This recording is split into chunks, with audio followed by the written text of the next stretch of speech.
Kalau sudah kalimatnya nabiyin itu artinya semua nabi tanpa batas. Masya Allah. Ada surga level pertama tinggalnya dengan seluruh nabi tanpa batas. Dari Nabi Adam alaihissalam sampai Nabi Muhammad sallallahu alaihi wasallam. Masya Allah. Akhi, di mana surganya? Ah, tidak lebih baik daripada antum. Antum di mana? Surga saya mah. Depannya ada Habib A. Kanannya Kiai A. Wah, kirinya juga Syekh B. Di belakangnya Ustadz Fulan. Yang dulu kita ikut kajian tuh. Masya Allah. Luar biasa. Hebat. Antum di mana? Saya biasa aja. Biasa gimana? Depannya siapa? Depan saya Nabi Ibrahim. Oh, masa iya? Belakang Nabi Musa alaihissalam. Pemilik tongkat. Oh, Masya Allah. Kiri Nabi Isa. Sekali sentuh hilang penyakit dulu. Masya Allah. Kanan Nabi yang kita rindukan Muhammad sallallahu alaihi wasallam. Masya Allah. Tuh lihat. Wah, luar biasa. Bisa nggak berkunjung ke tempat antum? Saya sih nggak yakin. Tapi ya asal info aja, dekat Nabi Muhammad ada paling ganteng semuka bumi dulu, Nabi Yusuf. Masya Allah, ganteng-ganteng Nabi. Situ dulu kita lihat ganteng-ganteng serigala. Hebat. Levelnya tinggi. Siapa golongan ini? Cuman 3. Yang nanti di surga bersama para nabi itu cuman 3 golongan. Maka Anda mesti pastikan Anda masuk dalam 3 golongan ini. 3 golongan ini. Siapa? Diikutkan oleh Allah langsung menggunakan wawu atof. Atof itu dalam ilmu nahu, huruf atof itu mengikutkan hukum dan keadaan sekaligus pada kalimat sebelumnya. Hukum dan keadaannya. Ingat, kalau bicara hukum nanti akan terkait dengan aktivitas. Kalau bicara keadaan akan terkait dengan kenikmatan yang diraihnya. Jadi kalau saya katakan keadaannya diikutkan pada sebelumnya, lihat, wa may yuti'illaha wa rasulahu fa ulaika ma'al ladzina an'ama Allahu 'alaihim minan nabiyyin wa siddiqin. Siddiqin diikutkan kepada para nabi menggunakan wa. Artinya keadaan mereka di surga sama persis keadaannya dengan para nabi itu. Baik. Wasyuhada, para syuhada. Orang-orang yang wafat berjuang di jalan Allah Subhanahu wa taala. Berjuang itu nanti ada 3. Berjuang dengan fisiknya dalam suasana nanti ada perang fi sabilillah yang ditetapkan hukumnya secara agama dibenarkan. Awas, bukan sembarangan ledakan sana sini. Tidak, ada hukum nanti. Yang kedua, berjuang dengan harta. Ada nanti yang berjuang dengan harta fi sabilillah dan ayatnya banyak menyebar dalam Al-Qur'an. Ayo saya beli, kata Allah. Ayo saya beli. Siapa yang mau berjihad dengan hartanya? Bahasa kiasan digunakan di situ. Ada yang menggunakan ilmunya. Berjuang dengan pengetahuannya. Di satu tenaga, yang kedua harta, ketiga ilmunya. Seperti antum yang ke majelis ilmu. Itu disamakan Pak hukumnya. Jangan main-main, kelihatan sederhana. Makanya kalau Anda dalam sepekan nggak bisa masuk ke majelis ilmu, menangis Anda. Mesti menangis. Karena peluang yang dibuka oleh Allah untuk Anda masuk ke level pertama ini, Anda sendiri jauhi itu. Itu level pertama, Pak. Buka Quran surah 9 ayat 122. Paling kiri sebelah bawah. Ayat ini turun, itu menyandingkan hukum yang sama dengan pejuang-pejuang secara fisik. Wa ma kana al-mu'minuna liyanfiru kaffah, falawla nafara min kulli firqatin minhum ta'ifah liyattafaqahu fid din. Begitu semua orang pergi ke jihad, medan perang, dengan jihad fisiknya, berangkat, saking inginnya level pertama. Bahkan dikisahkan ada seseorang yang baru tiba dari aktivitas dia berniaganya. Lama dia tidak berjumpa dengan keluarganya. Begitu pulang, disambut oleh istrinya. Dia sudah mandi, dia sudah makan, sedang duduk berdua ngobrol begini, tiba-tiba datang panggilan jihad. Wanada munadin, penyeru jihad itu berkata, jahidu fi sabilillah, peluang jihad nih sekarang datang. Tiba-tiba dia berkata pada istrinya, "Mah, ada panggilan, pamit ya." Ibu, suami pergi udah 3 bulan tuh. Aktivitas banyak di luar. Tiba-tiba telepon, "Aku pulang besok." Masya Allah. Udah siap semuanya tuh. Persis seperti yang sekarang mau mudik, tunggu-tunggu. Besok aku pulang, sayang tunggu ya. Di rumah nyiapin semuanya. Tuh di sini siap-siap. Bekalnya hebat ya. Ada motornya bebek, bekalnya singa. Udah. Betul Pak, tumbuk naikin kan. Di belakangnya ditulisin segala ditempuh, perjalanan cukup panjang. Wah, luar biasa. Teng. Yang sana siap-siap. Dirapiin, dibersihin, rumah diberesin, semua rapi. Makanan diada-adain, yang nggak ada jadi ada, yang aneh jadi muncul. Ya kan? Luarnya kongwan, dalamnya rengginang ya. Masukin semuanya. Tiba-tiba begitu sampai di rumah, sudah beres-beres, sudah semua. Tiba-tiba suami ibu mengatakan, aduh aku ada panggilan mesti berangkat lagi. Dan pemberangkatan itu boleh jadi tidak mengembalikan ia pada keluarganya. Respon saya kepada ibu, apa respon ibu pada saat itu? Bang, jihad nanti aja deh, yang sekarang di sini dulu. Coba cek. Tapi hebatnya para istri zaman dulu, sudah tiba panggilan Allah, maka jika Allah memiliki keinginan, ikutkan keinginan kita pada keinginan Allah. Kamu berjuang di sana, saya berjuang di sini. Allahu Akbar. Teman-teman sekalian, begitu banyak yang keluar turun ayat ini tidak diduga. Kata Allah, kenapa mesti semuanya berjuang ke medan perang seluruhnya? Saya turunkan satu amalan yang saat dikerjakan nilainya sama dengan jihad secara fisik. Apa itu? Tafaqquh fid din. Mendalami urusan agama kita. Hidupkan majlis-majlis ilmu. Itu jihad. Anda kalau di jalan nih ke sini, di pertengahan misalnya, taruhlah misalnya ajal Anda tiba, sedang menuju ke sini. Itu Allahu Akbar. Begitu di jalan, belum sampai ke tujuan, dituliskan pahalanya. Wafat Anda sebagai syuhada di situ. Demi Allah saya katakan. Makanya turun hadis-hadisnya, apa Anda tidak baca? Ibnu Majah nomor hadis 233. Man sallallahu lahu. Siapa yang menyiapkan dirinya, man tuh sama-sama pakai man. Yang menyiapkan dirinya, kemudian dia menyiapkan dengan sempurna, menempuh perjalanan. Berliku dia tempuh. Untuk apa? Untuk mempelajari sebagian dari tuntunan agamanya. Maka setiap langkahnya akan mempermudah dan mempercepat dia masuk ke dalam surganya. Setiap langkah antum dihitung Pak. Dihitung. Oh gimana kalau langkahnya cuma 2 langkah naik mobil? Mobilnya jadi saksi. Betul, sampai banyak macam-macamnya. Berapa banyak kendaraan Anda digunakan dalam hal taat dan bandingkan dalam hal maksiat. Jadi saksi. Nah, di teman-teman sekalian, ayo hadirkan, cari, makanya keluarkan amalan-amalan yang terkait dengan ini. Ayo syuhada, wassalihin, atau jadi orang soleh. Di pilihan cuma 3. 1, jadi siddiqin, seperti Abu Bakar pernah mencontohkannya, bahkan memiliki gelarnya Abu Bakar as-Siddiq. Syuhada, sudah banyak. Berapa banyak orang yang kemudian berziarah ke Madinah ke makam syuhada. Keluarkan amalannya. Ketiga, ini yang paling berpeluang kita dapati, wassalihin. Salihin. Awas hati-hati, karena tidak hanya sekedar melekat pada nama. Saya sudah solihan Ustaz, bisa nggak ke situ? Tidak. Anda mau solihan, mau solihin, mau solihun, nggak bisa. Ya, jadi bukan nama yang sekedar melekat, tapi dari 3 urutan ini kita mesti keluarkan amalan-amalannya. Apa amalan orang-orang soleh ini? Nah, sebelum sampai ke amalannya, kita akan lihat dulu sebentar, sejenak, di surga mana level yang pertama ini. Memang bersama para nabi, tapi surganya yang mana? Paling memungkinkan adalah surga tingkat paling tinggi, Firdaus. Quran surah ke-23, ayat 1-9-nya. Kalau kita turunkan dari 7 terus sampai dengan ke bawahnya, ulaika humul warithun alladzina yarithuna al-firdausa hum fiha khalidun. Ada orang-orang yang mendapat warisan surga Firdaus. Masya Allah. Ibu dapat warisan 100 miliar, mau nggak Bu? Diam, nggak apa-apa. Memang perempuan mesti diam. Dalam kaidah usul fikih ada kaidah as-sukut, diam itu as-sukutu alamatu ya, diam itu tanda setuju, Jadi kalau dilamar ibu diam itu setuju. Jadi kalau ada yang lamar, ibu menolak misalnya, tidak setuju, cepat jawab, saya tidak setuju. Kalau ibu diam, itu dalam hukum fikih disebut setuju.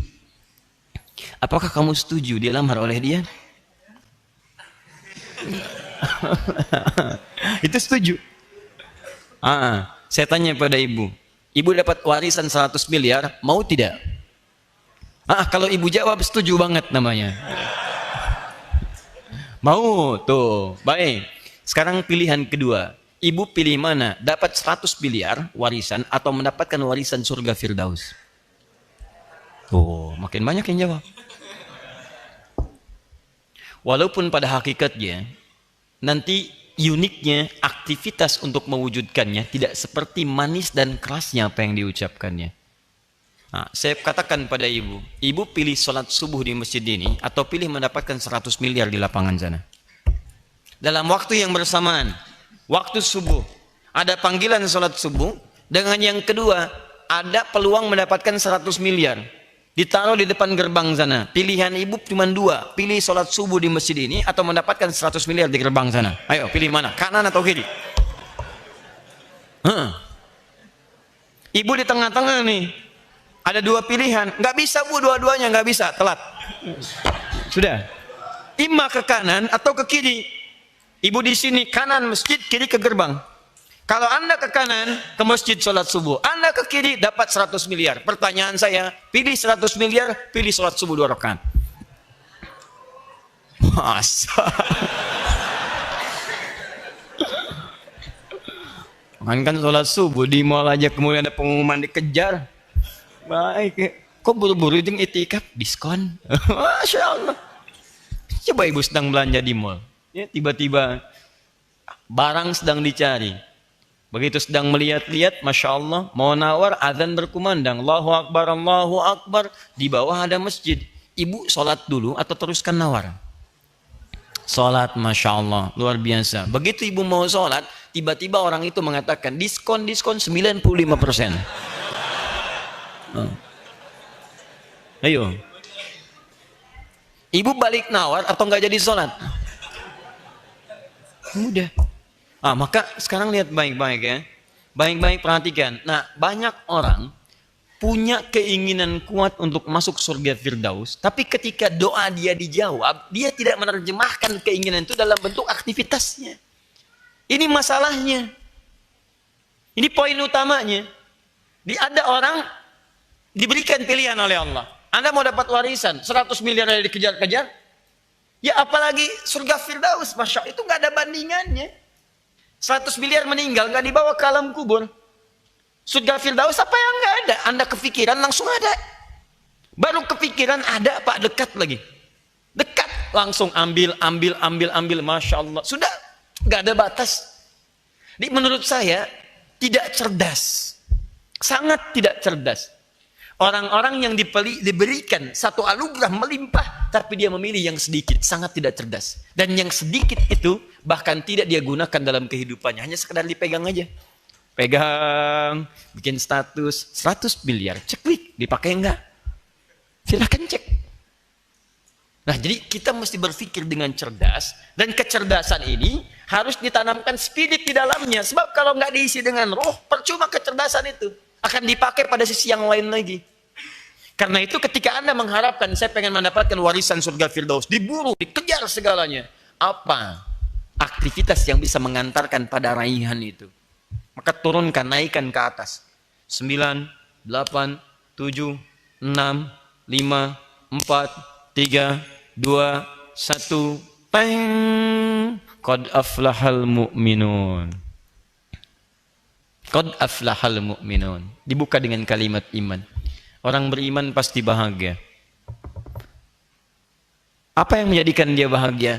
Teruskan dulu ke bawah tadi. Dia mendapatkan surga Firdaus. Apa amalan mendapatkan itu? Lihat satu.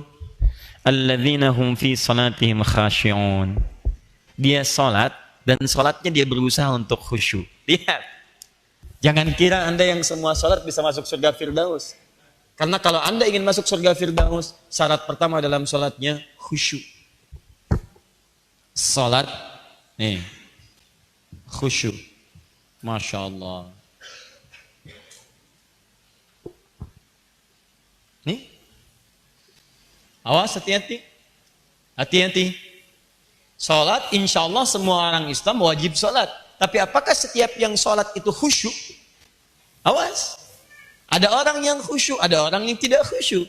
Jadi kalau Anda, mohon maaf ya, Anda ini punya visi akhirat, akhiratnya ingin ke surga. Sekarang kita mulai praktek.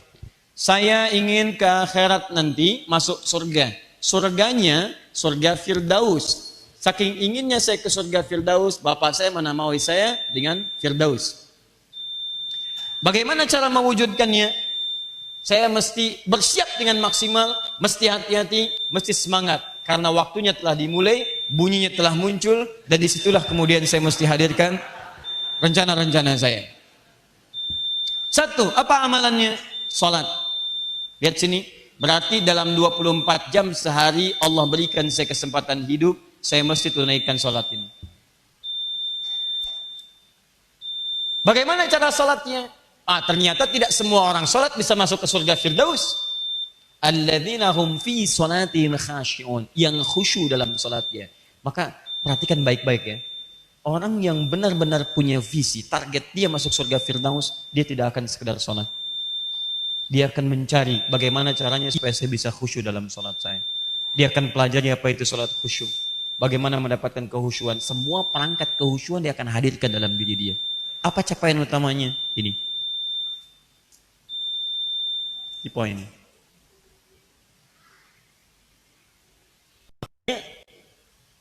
Kalau ada orang calon penghuni surga Firdaus, itu saat di dunia aktivitasnya kelihatan, dia nggak akan gadaikan sholatnya dengan urusan dunianya. Kenapa? Tadi bandingannya kecil. Loh, kok warisan yang cuma 1 juta saya ambil-ambil, nggak saya pakai, surga Firdaus mau saya tinggalkan. Apa bandingan 1 juta dengan surga Firdaus? Gak ada. Gaji cuma 1 juta, suruh jaga 24 jam, nggak sholat lagi, ngapain? Nih ya, catat kalimat ini. Rizki Anda sudah diatur, Anda akan dapat. Tapi surga Anda belum teratur. Rizki Anda sudah ditentukan, sudah jelas. Yang belum jelas itu surga Anda. Rizki itu jelas Pak Bu. Demi Allah, setiap yang hidup sudah ada jelas. Ayatnya, hadisnya. Quran surah ke-51. Ayat 22. Wa fis sama'i rizqukum wa ma tu'adun. Di langit telah ditetapkan kadar rizki seseorang, Allah janjikan akan diberikan. Jadi ketika Anda hidup, rizki Anda akan dapat. Yang belum keluar aja dari perut ibundanya sudah mendapatkan rizkinya. Hadis Nabi Al-Arba'in nomor hadis yang keempat. Inna ahadakum yujma'u fi batni ummihi arba'ina yawman nutfah. Thumma yakun mithla dhalika 'alaqa. Thumma yakun mithla dhalika mudghah. Setiap kalian akan dihimpun di perut ibundanya. Ya 40 hari pertama berbentuk nutfah, pancaran spermatozoa dengan ovum, menyatu jadi satu berproses. 40 hari kedua berbentuk alaqah, zigot yang menempel di dinding rahim. 40 hari ketiga berbentuk mudghah, ya satu keratan, sudah mulai punya bentuknya. Tsumma yursalu ilaihil malak, datang malaikat diutus oleh Allah, yunfakhu fihi roh, meniupkan roh dengan izin Allah Subhanahu wa taala. Begitu roh ditiupkan, wa yu'maru bikatsbi arba'in. Ditetapkan 4 hal. Diperintahkan oleh Allah malaikat untuk menetapkan 4 hal. Apa yang pertama? Bikatsbi rizqihi, ditetapkan rizkinya. Makanya begitu ada di perut ibundanya, rizkinya sudah mengalir. Ibu yang makan, sebagian masuk makanan ke dalam bayinya, janinnya, berproses di dalamnya. Jadi antum jangan khawatir, belum lahir aja udah dapat rizki. Apalagi sudah lahir, dapat antum. Silahkan cek. Setiap orang yang hidup akan mendapatkan rizki, dan rizkinya akan sebanding dengan masa kehidupannya. Jadi begitu antum habis rizkinya, di situ antum meninggal. Kaidah mengatakan antum gak akan wafat sebelum rizkinya terpenuhi dengan sempurna. Gak akan dapat.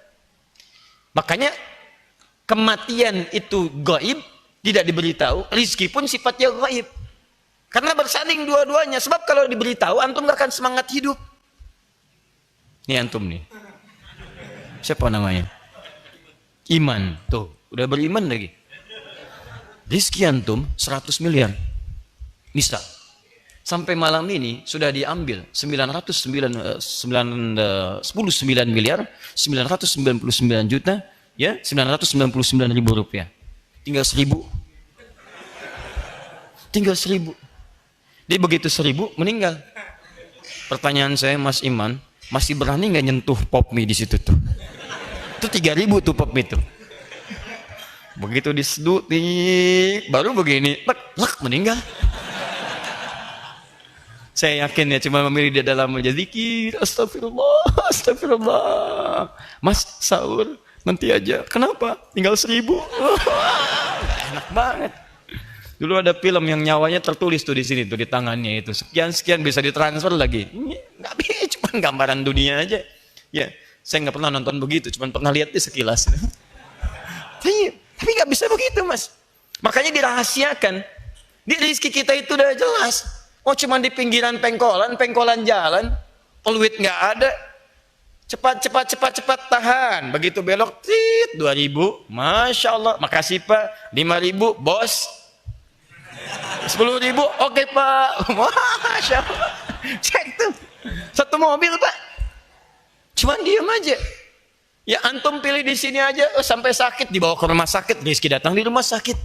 Jelas, rezeki itu jelas. Yang belum jelas itu surga Anda. Kalau Anda tinggalkan warisan Firdaus untuk mengejar begitu, jadi kelihatan orang Firdaus itu kelihatan. Di begitu Allahu Akbar, sebelum adzan dia sudah tungguin di masjid. Ditungguin. Karena kalimat adzan itu kalimat panggilan, panggilannya di situ ada kalimat Firdausnya kok. Silakan cek 23 tadi, Quran surah 23 ayat 1. Qad aflaha, asal kata aflaha dari kata falah, falahun. Baik, amalan pertama surga Firdaus itu salat, alladzina hum fi sholatim khashi'un. Panggilan salat disebut adzan. Dalam adzan setelah hayya 'alas shalah, Anda bertanya, "Kenapa saya salat?" Hayya 'alal falah, hayya 'alal falah. Ayo bahagia. Orang yang mendapatkan falah disebut aflah. Falah dia dapat dipegang disebut aflah. Apa yang dia pegang? Firdaus. Makanya kalau orang ahli Firdaus begitu mendengar kalimat hayya 'alal falah dan dia baru tahu itu adzan, dia belum lihat waktu, maka dia akan katakan padanya, "Ya Allah, terlambat saya." Terlambat padahal sholat aja belum.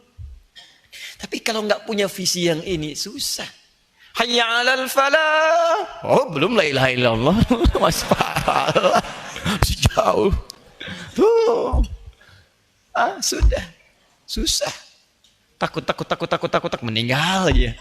Cuma jadi catatan di tulisannya. Ingin masuk surga Firdaus. Pulang ke rumah, baiti jannati. Rumahku surgaku. Ayo, rumahnya masuk surga, dianya enggak. Ayo cek. Terus lizakati sa'idun, anilawi mu'ridun, dan seterusnya. Turunkan jadi satu kehidupan. Nah, karena itu saya sarankan pada Anda, kita sebetulnya mulai sih beberapa tempat bikin hunian, bikin bimbingan, tapi sebetulnya konsep ini Anda bisa bawa ke tempat Anda sendiri. Kenapa di rumah tidak Anda turunkan? Nih, saya insya Allah bersama keluarga memiliki ikrar, insya Allah masuk surga Firdaus. Ya Allah, mohon ya Allah, mohon ya Allah. Kata Allah, jangan banyak memohon, ini saya berikan tiketnya. Ini tiketnya, kamu mohon saya berikan. Kamu mohon saya sampaikan. Apa itu tiketnya? Sudah turunkan. Salat, zakat. Hindarkan dari yang tidak penting. Anil lagwi mu'ridun, tidak penting. Segala hal yang tidak penting, tidak esensial. Teruskan. Maaf, li furujihim hafizun. Kemudian dia menjaga kehormatan dirinya. Kita bergaul secara bebas yang tidak ada batasan. Menjaga kehormatan diri. Masya Allah. Ini turunkanlah jadi pedoman kehidupan. Cari aktivitas antum. Mulai bekerja untuk ayah, ibu di rumah, anak-anak sekolah.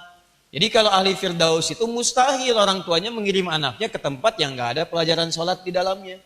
Atau minimal dia nggak bisa sholat. Bahkan dilarang sholat, keterlaluan tuh. Katanya pengen surga Firdaus. Tapi mengirim anaknya ke kampus yang bahkan sholat pun dilarang. Dan perjanjian masuknya harus ikut ibadah orang lain. Ada Pak sekarang. Demi Allah saya katakan, saya mengalami situasi itu. Orang tua mengadukan pada kami, anaknya diterima di satu kampus, masuk luar biasa, hebat Pak, prestisius kampusnya. Syarat pertamanya, dia tidak boleh dilarang oleh orang tuanya untuk ikut ibadah di tempat itu yang dikerjakan dalam naungan kampus yang dimaksudkan.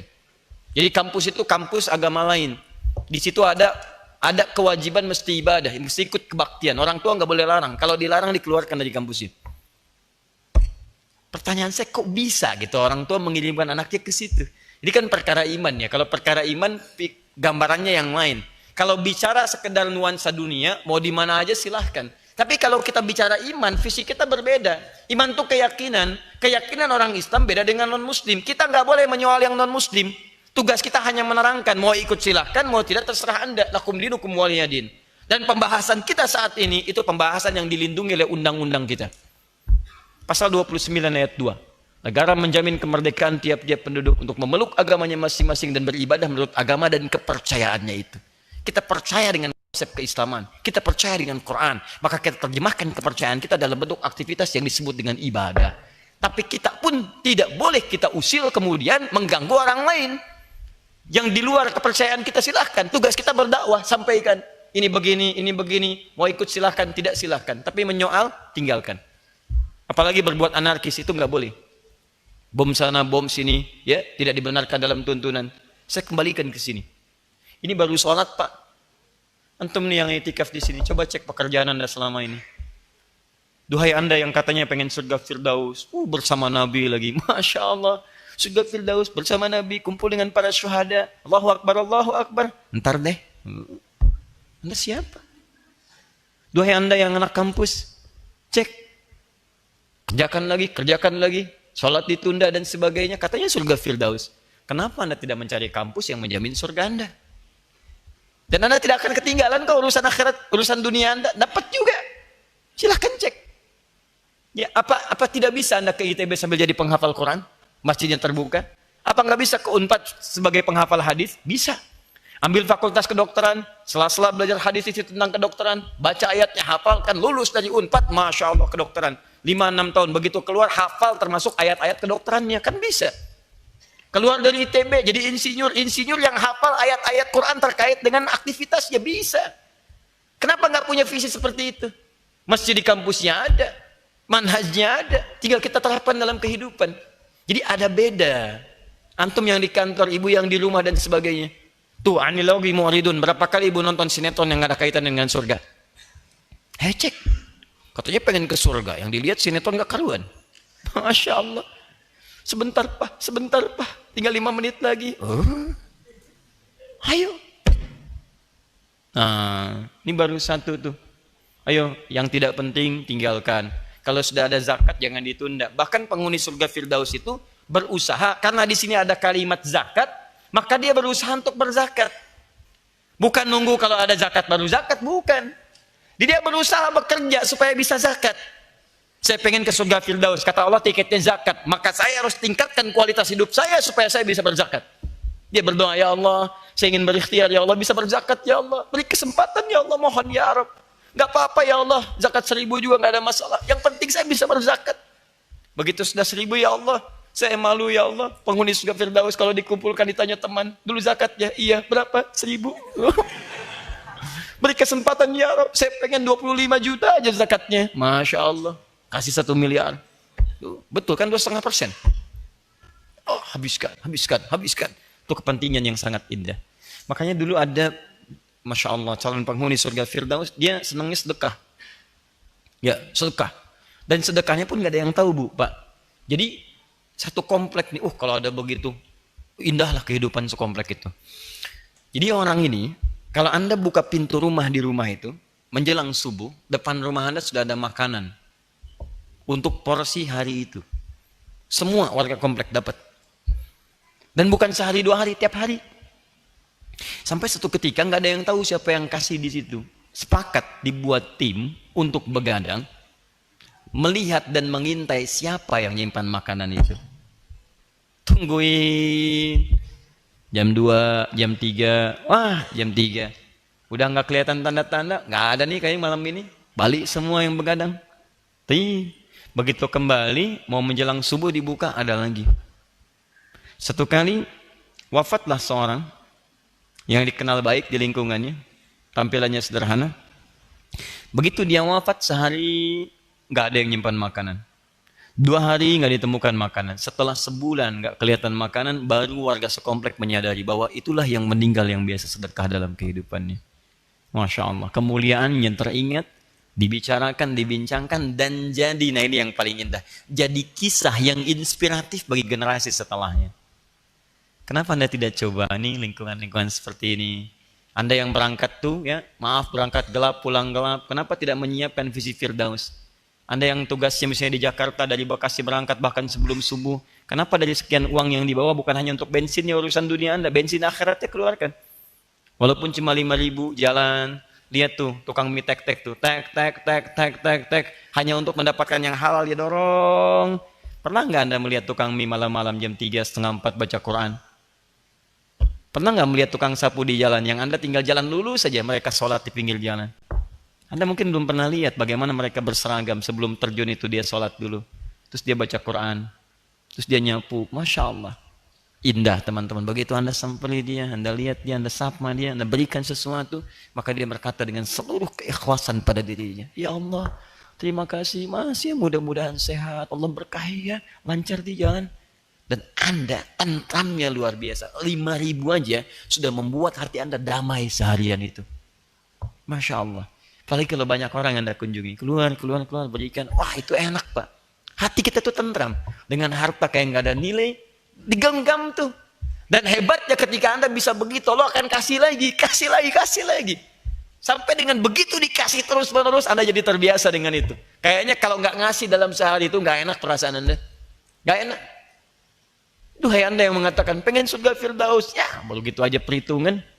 Kotak infak lewat, ting, wah mobil datang, nih, lihat itu masukin, bandingkan dengan apa yang Anda keluarkan untuk mal Anda. Zakat mal mengantarkan pada Firdaus Anda. Zakat mal hanya menghadirkan kenikmatan dunia Anda. Satu, ya. Jadi kalau Anda bisa jadi syuhada, alhamdulillah. Hadiri majlis ilmu. Ya, mudah-mudahan wafat misalnya kadang ikut ta'lim gitu kan. Baik, saya juga demikian. Ya mudah-mudahan Allah wafatkan dalam keadaan syahid. Misal, ya wallahu a'lam dimanapun, minimal sedang mengajar begini, ya. Indah itu, sedang mengajar, tiba-tiba Masya Allah, ada malaikat datang, ayo pulang. Masya Allah, ayo. Udah. Tinggal ngajak pulang, ya pulang aja gitu kan. Oh ternyata bukan kamu, dia duluan. Bisa, bisa ya. Bisa aja gitu kan. Ya, siap? Insya Allah, Masya Allah. Kita nanti bergantengan tangan ya. Insya Allah ke surga. Saya duluan, tum di belakang. Insya Allah. Allahu a'lam. Kita tidak tahu teman-teman. Ada yang nampak seperti bagus, tapi menurut Allah bagus yang lain. Ada yang pendiam, nggak bicara, ternyata zikirnya luar biasa. Begitu keluar kalimat, kalimat yang bagus. Dia nggak bicara, dia zikir. Ya. Seperti Panglima yang pimpinan church-nya itu sekarang. Ini Masya Allah, itu 5.000 kali sholawat dalam sehari. Dan kalau nggak ngobrol, dia sholawat pada Nabi. Kalimat thayyibah. Di wajahnya kelihatan. Auranya, kebaikannya. Dan dirindukan orang. Setiap datang tuh orang senang gitu. Cobalah begitulah, usahakan. Setiap datang tuh orang senang. Senang dengan manfaat, bukan dengan yang lain-lain. Ya. Makanya saya sarankan, kalau ketemu orang-orang baik, minta nasihat, bukan minta foto. Ustaz, foto dong. Oh, Masya Allah. Ngapain? Buat saksi di akhirat.